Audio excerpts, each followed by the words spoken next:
हैजाले छन्चर बारा छोटी तमारे हैजाले छन्चर बारा पराठा खाना की आया गली नंबर 4 पराठा खाना की आया गली नंबर 4 आइतबार पुजी बारी सोम का सिजलारा आइतबार पुरी बारी सोम का सिजलारा छन्चर बारमा आया सिजलर मिल्नर छन्चर बारमा आया छन्चर मिल्नर छुट्टी तमारे हैजाले छन्चर बारा पराठा खाना की आया 4 नंबर गली नंबर 4 पराठा खाना की आया गली नंबर 4 छाई बनलो नौनी ललो पनीर पराठा छाई बनलो नौनी ललो पनीर पराठा घोगा रोटो कोदा रोटो जौको सरौठा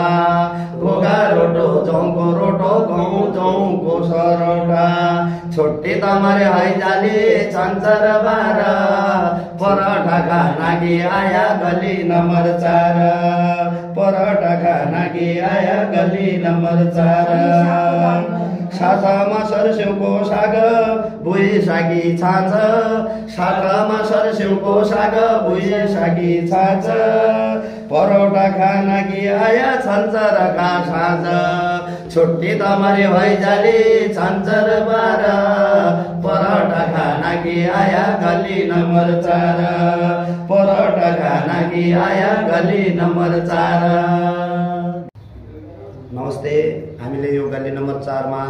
नानी लेभल होटलको सामने एउटा सानो अर्ग्यानिक रेस्टुरेन्ट भनेर खोलेका छौं जसको नाम सिजलर राखेका छौं। त्यो सिजलर भन्ने रेस्टुरेन्टमा हाम्रो अर्ग्यानिक फुडहरु घोगाको रोटो कोदाको रोटो जौको रोटो अनि विभिन्न प्रकारका भेराइटीका डोसा अनि बटको खटको बनाउने र बाँकी यसमा हामीले विभिन्न अर्ग्यानिक चीजहरु छाँच पनीर लाइभ बिन्नो हुन्छ लाइभ छाँच बनाउँछौं र हाम्रा गेस्टहरुलाई लाइभ बिन्नोबाट छाँच सारेर परोठाको साथमा घोगाको रोटोको साथमा सरसोको साग र चटनी अचारको साथमा हामी सर्भ गर्नेछौं र यसको लागि हामीले आज ओपनिङ गरेको 1-2 दिन मात्रै भयो र सबै भाइ बहिनी आमा बाबु दिदी बहिनीहरु लगायतका सबैले हामीलाई सहयोग गरेर आइदिनु होला खाइदिनु होला भन्ने आशा राख्दछु र यसको लागि हामीले यो हाम्रो यसै महानगरको 4 नम्बर गल्लीमा सिजलर हट फुडमा पाइदैछ सबैजना आउनु होला एकदमै राम्रो खाना छ एकदमै हाम्रो अर्गानिक खाना छ जो हामीले खानु पर्ने जुन अहिले हाम्रो विभिन्न किसिमका बाहिरको खाना चौचौ यताउता भन्दा त यो एकदमै अर्गानिक खाना हो यसले हाम्रो शरीरलाई एकदमै फाइदा गर्छ। साग सब्जी पनि उहाँले चाहिँ आफैले यो गोलभेडा टमाटरहरु पनि आफै मैले त्यो देखे त्यो काठे गाईको मही पनि आफैले काटेर ल्याउनु भएको दुध पनि आफैले अनि